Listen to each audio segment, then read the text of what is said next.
깊고 고요한 밤, 인류의 상상력을 가장 뜨겁게 달구었던 하나의 이름 속으로 시간여행을 떠나보려 합니다. 그 이름은 바로 엘도라도, 황금의 도시입니다. 오늘 우리의 이야기가 여러분의 지적 여정에 작은 등불이 된다면 구독과 좋아요로 그 빛을 더 많은 분들과 나눠주시길 바랍니다. 지식을 나누는 것은 그 자체로 축복이니까요. 자, 이제 시작하겠습니다. 아득한 옛날, 남아메리카 대륙의 광활한 대지 어딘가에 숨겨져 있다는 상상 속의 도시, 엘도라도. 수세기 동안 탐험가들은 온몸을 황금가루로 뒤덮은 왕, 보물이 가득 찬 호수, 그리고 도시 전체가 황금으로 빛나는 왕국에 대한 이야기를 전해왔습니다. 이 황금의 약속은 수많은 원정대를 깊은 정글과 험준한 산맥, 거친 강줄기 속으로 이끌었지만 그 끝은 대부분 비참한 실패로 끝났습니다. 하지만 엘도라도는 단순히 황금에 대한 이야기가 아닙니다. 이것은 하나의 신화가 어떻게 탄생하고 부풀려지는지에 대한 기록이며 지리가 인간의 상상력을 어떻게 빚어내는지, 그리고 부와 영광을 향한 갈망이 인간을 미지의 세계 끝까지 어떻게 몰아붙이는지에 대한 장대한 서사입니다. 오늘 밤 우리는 엘도라도를 찾아 나섰던 탐험가들의 발자취를 따라가며 그들의 욕망에 불을 지폈던 신화의 기원과 마침내 그 미스터리의 장막을 걷어낸 역사의 순간들을 함께 여행할 것입니다. 이야기는 안데스 산맥의 높은 고원에서 시작됩니다. 아직 골짜기에 짙은 안개가 머물고 새벽의 첫 햇살이 산등성이를 비출 무렵 옥빛으로 빛나는 둥근 호수를 향해 한 무리의 행렬이 움직입니다.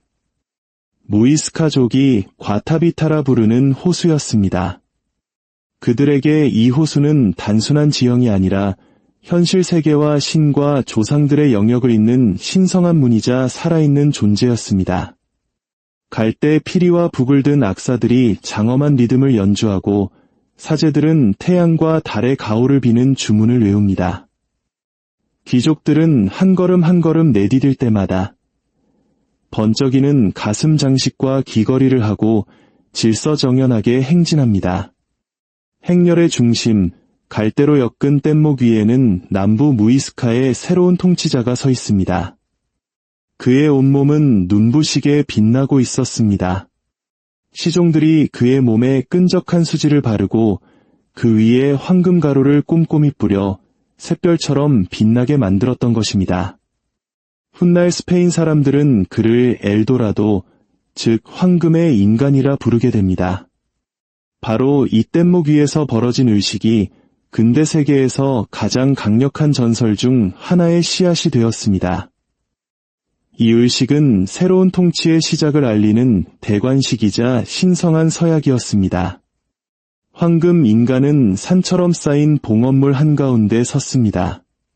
바구니에는 인근 계곡에서 가져온 최고급 에메랄드가 가득했고 인간과 동물의 형상으로 정교하게 주조된 금속 공예품 투노들이 쌓여 있었습니다. 우리에게 황금이란 신라의 금관처럼 왕의 권위를 상징하거나 부의 척도로 여겨지지만 무이스카 사람들에게 금은 돈이 아니었습니다.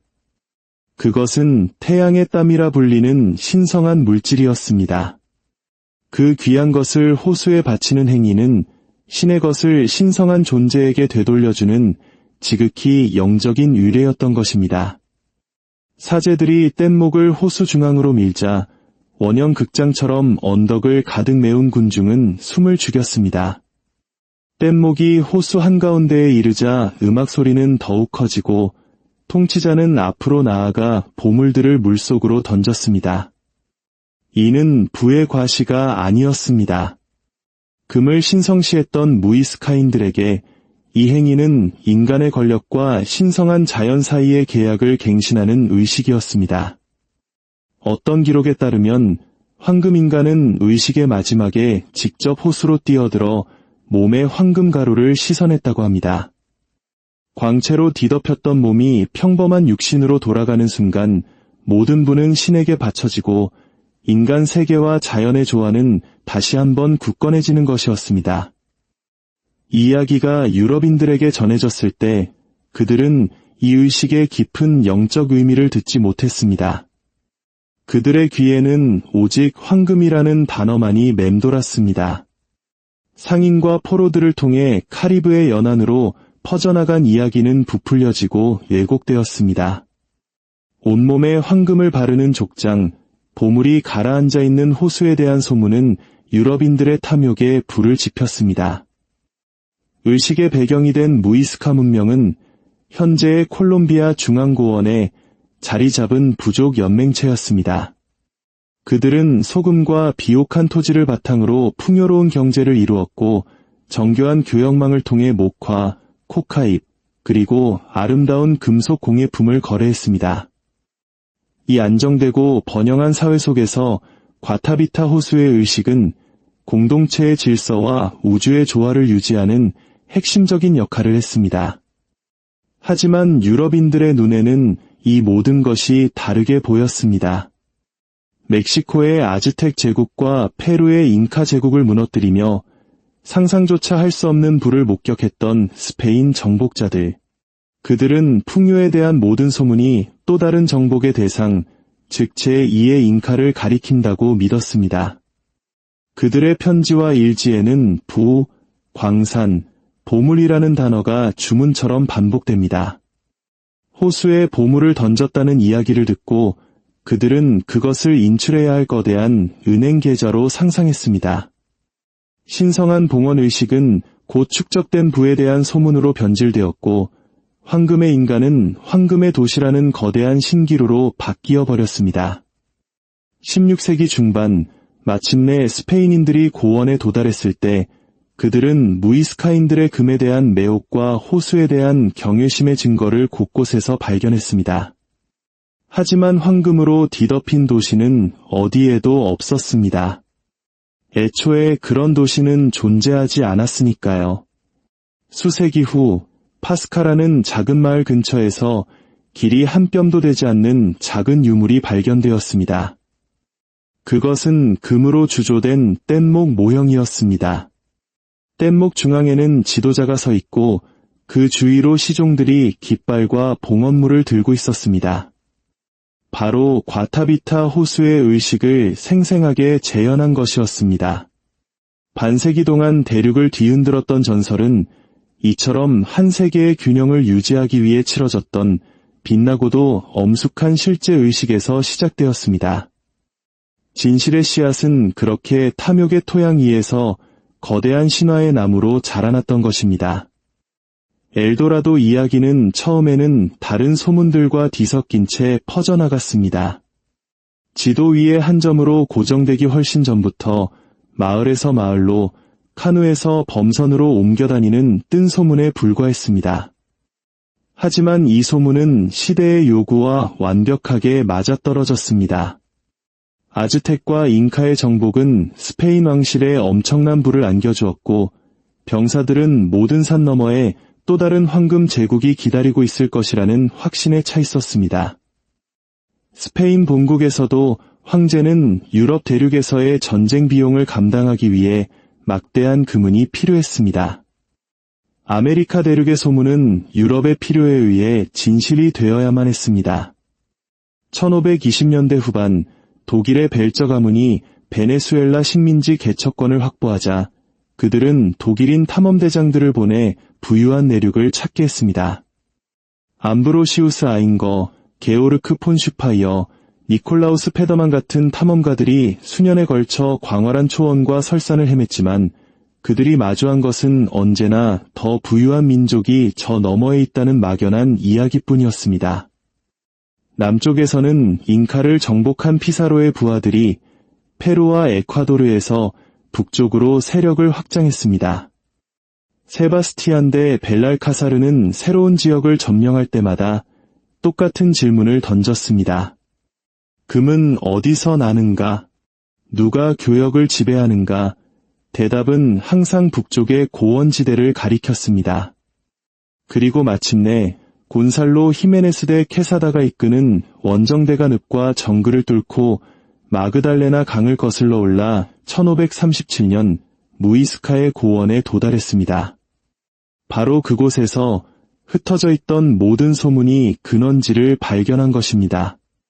그들은 바구니에 가득 담긴 금, 장신구와 에메랄드를 보며 환호했지만 황금으로 뒤덮인 도시는 여전히 없었습니다. 실망한 스페인인들은 나머지 보물은 어디에 있느냐고 족쳤고 무이스카인들은 호수를 가리켰습니다. 과타비타, 시에차, 토타. 그들에게는 희생 제의를 올리던 신성한 장소였지만 정복자들의 마음속에서는 산술적인 계산이 시작되었습니다. 수세대 동안 보물을 던졌다면 그 총합은 천문학적일 것이다. 의식은 이제 단순한 금고로 전락했습니다. 스페인인들은 곧바로 과타비타 호수에 물을 빼려는 시도를 합니다. 수작업으로 분하고 가장자리에 흠집을 냈지만 수위는 약간 낮아졌을 뿐이고 진흙더미만 무너져 내렸습니다. 가장자리에서 몇몇 장신구가 발견되었지만 거대한 비밀은 여전히 물속에 잠겨 있었습니다. 그러나 실패는 그들의 탐욕을 꺾지 못했습니다. 오히려 진짜 보물은 더 깊은 곳에 있다는 확신을 강화시켰습니다. 바로 이 시점에서 엘도라도의 의미는 두 번째로 그리고 결정적으로 변모합니다. 황금의 인간이었던 엘도라도는 이제 황금의 도시라는 장소의 이름이 되었습니다. 전설은 실제 지리 위를 떠다니기 시작했습니다. 처음에는 무이스카 고원 위를 맴돌던 엘도라도는 곧 산맥 너머 동쪽으로 그리고 더 멀리 오리노코 강 유역으로 미끄러져 갔습니다. 정복자들이 한 걸음 나아갈 때마다 엘도라도는 완벽한 보폭으로 한 걸음 뒤로 물러났습니다. 원주민들은 침략자들을 달래기 위해 혹은 그들을 더 위험한 곳으로 보내기 위해 항상 더 먼 곳을 가리켰습니다.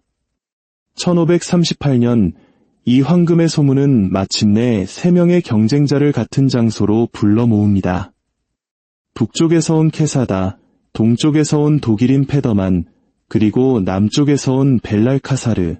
그들은 무이스카의 심장부에서 조우하여 누가 먼저 도착했는지, 누가 통치권을 가질 것인지를 두고 다투었습니다. 아이러니컬하게도 그들 중 누구도 소문이 약속했던 황금 도시를 손에 넣지 못했습니다. 차가운 호수 위에서 시작된 신성한 의식에 대한 이야기는 이제 무장한 남자들을 이끄는 지도가 되어 강을 따라 바다로 그리고 다시 내륙으로 퍼져나갔습니다.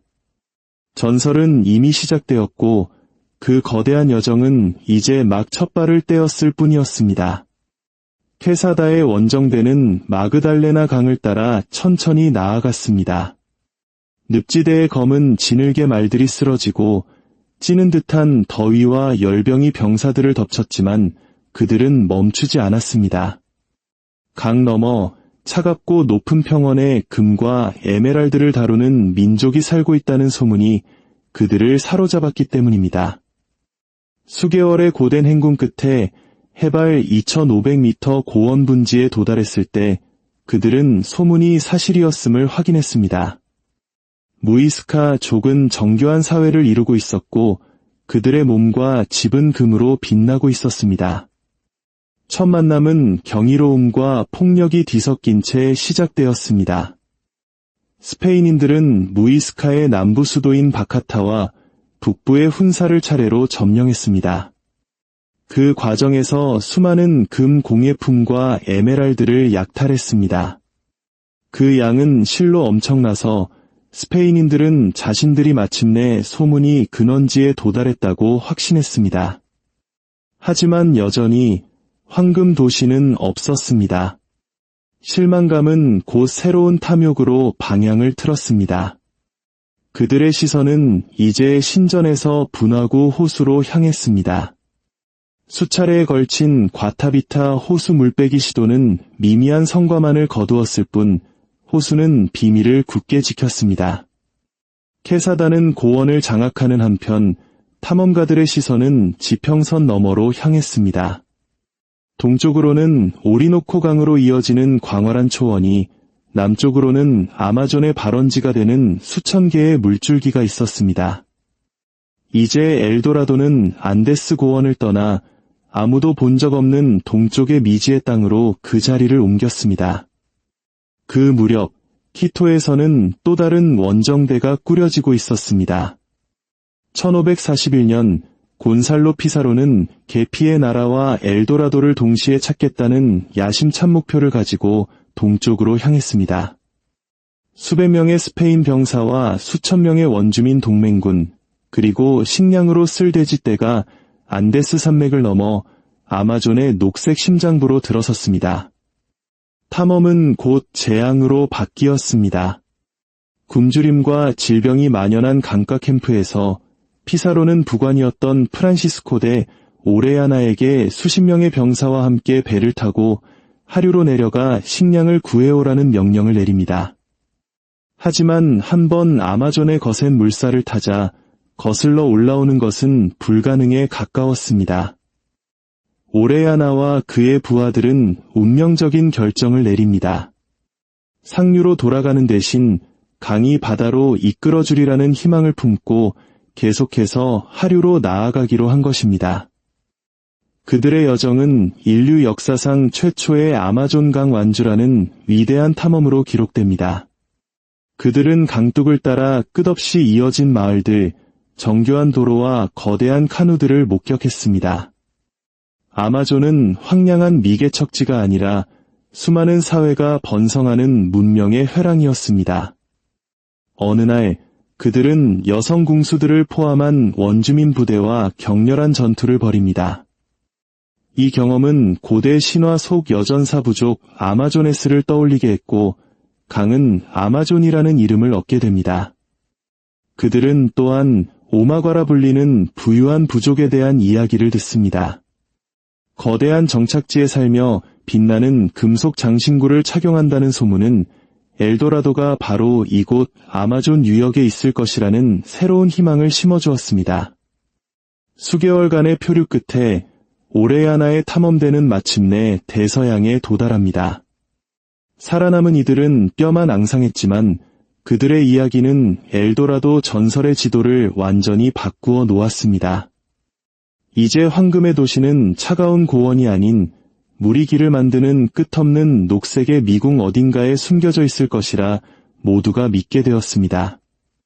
한편 정글에 버려졌던 곤살로 피사로와 남은 부하들은 가죽과 허리띠를 삶아 먹으며 간신히 키토로 귀환했습니다.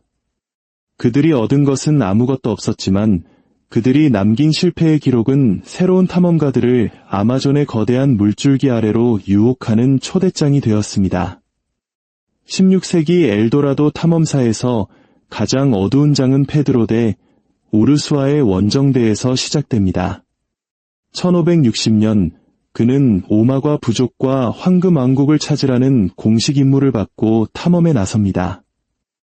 그의 부하 중에는 오랜 군 생활과 불만으로 성격이 뒤틀린 로페 대 아기레라는 인물이 있었습니다. 아마존의 깊은 정글 속에서 탐험이 지체되고 고난이 계속되자 아기레의 불만은 폭발했습니다. 1561년 새해 첫날 그는 동료들과 함께 반란을 일으켜 대장 우르수아를 살해합니다. 그리고는 허수아비 귀족을 지도자로 내세웠다가 그마저 제거하고 스스로 원정대의 폭군으로 군림합니다. 아기레는 부하들에게 스페인 국왕에 대한 충성을 버리고 자신을 따를 것을 강요하며 스스로를 신의 분노라 칭했습니다. 그의 원정대는 더 이상 탐험대가 아닌 파괴와 사륙을 일삼는 무법자 집단으로 변모했습니다. 그들은 아마존강을 따라 내려가며 마주치는 모든 것을 파괴했고 마침내 대서양에 도달한 후에는 카리브해의 섬들을 약탈하며 공포를 확산시켰습니다. 아기레는 스스로 새로운 제국의 왕이라 선포했지만 그의 광기는 오래가지 못했습니다. 왕실 군대가 포위망을 좁혀오자 그의 부하들은 하나둘씩 그를 버리고 떠났습니다. 최후의 순간 그는 자신의 딸마저 포로로 잡히게 할 수 없다며 직접 살해하는 참혹한 만행을 저지릅니다. 1561년 가을 아기레는 마침내 왕실 군대의 총에 맞아 비참한 최후를 맞이합니다. 황금 왕국을 찾으려던 탐험은 한 인간을 광기로 몰아넣고 왕에 대한 반역으로 끝을 맺었습니다. 이 사건은 엘도라도라는 신기루가 얼마나 위험한 것인지를 보여주는 서늘한 경고가 되었습니다. 아기레의 반란처럼 극적이지는 않았지만 수많은 다른 탐험가들도 비슷한 비극을 맞았습니다. 그들은 더 멀리, 더 부유한 땅이 있다는 똑같은 속삭임에 이끌려 정글로 들어갔고 이름 없이 사라져갔습니다. 이 수많은 실패들은 엘도라도 전설의 중심을 다시 한번 이동시켰습니다. 고원과 호수, 그리고 아마존 강에서도 황금 도시를 찾지 못하자 사람들의 시선은 이제 가이아나 고원지대로 향했습니다. 지도 제작자들은 상상 속에서 파리메라는 거대한 호수를 그려넣고 그 호숫가에 마노아라는 도시를 위치시켰습니다. 이 새로운 신화의 중심에는 안토니오 데 베리오라는 인물이 있었습니다. 그는 수년에 걸쳐 오리노코 강 유역을 탐사하며 마노아에 대한 정보를 수집했습니다. 그는 마노아가 실제하며 오리노코 강을 통해 도달할 수 있다고 굳게 믿었습니다. 1595년 베리오가 마노아를 향한 결정적인 원정을 준비하고 있을 때 새로운 경쟁자가 무대에 등장합니다. 영국 여왕의 총애를 받던 월터 롤리 경이었습니다. 그는 베리오의 기지였던 트리니다드 섬을 공격해 그를 사로잡고 그가 수십 년간 모은 모든 정보를 빼앗았습니다. 롤리는 베리오에게서 얻은 정보를 바탕으로 오리노코 강 탐험에 나섰습니다. 그는 황금 도시는 찾지 못했지만 귀국 후 가이아나의 발견이라는 책을 출간하여 유럽 전역의 마노아와 파림의 호수의 전설을 각인시켰습니다. 그의 생생한 묘사 덕분에 상상 속의 호수와 도시는 마치 실제하는 것처럼 유럽의 지도 위에 확고하게 자리 잡았습니다. 수년 후 런던 탑에 갇혔던 롤리는 마지막 기회를 얻어 다시 가이아나로 향합니다. 하지만 그의 마지막 탐험은 스페인 수비대와의 충돌과 아들의 죽음, 그리고 충직한 부관의 자살이라는 비극으로 끝납니다. 결국 롤리는 런던으로 돌아와 반역죄로 처형당하며 파란만장한 생을 마감합니다. 그가 죽은 후에도 그가 만든 신화는 살아남아 수많은 네덜란드와 스페인, 영국의 탐험가들을 가이아나의 밀림 속으로 유혹했습니다. 전설의 종말은 계몽주의 시대와 함께 찾아왔습니다. 18세기와 19세기에 걸쳐 정복자들이 아닌 과학자들이 남아메리카 대륙을 탐험하기 시작했습니다. 그들은 소문 대신 사부니와 기압계를 들었습니다. 프랑스의 과학자라 콩다민, 예수의 선교사들, 그리고 무엇보다 위대한 자연과학자 알렉산더 폰 훔볼트의 탐험은 전설의 마침표를 찍었습니다. 훔볼트는 1800년 파림에 호수가 있다고 알려진 지역을 직접 여행했습니다. 그는 그곳에서 거대한 호수가 아니라 오기에만 물이 차는 거대한 범람원을 발견했습니다. 그가 파림의 호수는 지구의 지도가 아닌 의견의 역사에 속한다고 결론 내리면서 수세기 동안 지도 위에 존재했던 푸른 타워는 마침내 지워지기 시작했습니다. 이후 영국의 탐험가 로버트 숀버그의 정밀한 조사를 통해 엘도라도의 마지막 신기루였던 마노아와 파림의 호수는 지도에서 완전히 자취를 감추었습니다. 흥미롭게도 과학은 전설을 파괴하는 동시에 그 안에 숨겨진 진실을 밝혀냈습니다. 고고학적 발견을 통해 무이스카족의 과타비타 호수 의식은 역사적 사실이었음이 증명되었습니다. 또한 아마존 유역에서 발견된 고대 도시와 도로의 흔적들은 오레아나가 목격했던 거대한 강변 사회들이 결코 허풍이 아니었음을 보여주었습니다. 결국 엘도라도는 지도 위에서는 사라졌지만 인간의 마음속에 영원히 살아있는 신화가 되었습니다. 그것은 신성한 의식에 대한 오해에서 시작되어 인간의 끝없는 탐욕과 상상력이 빚어낸 거대한 신기루였습니다.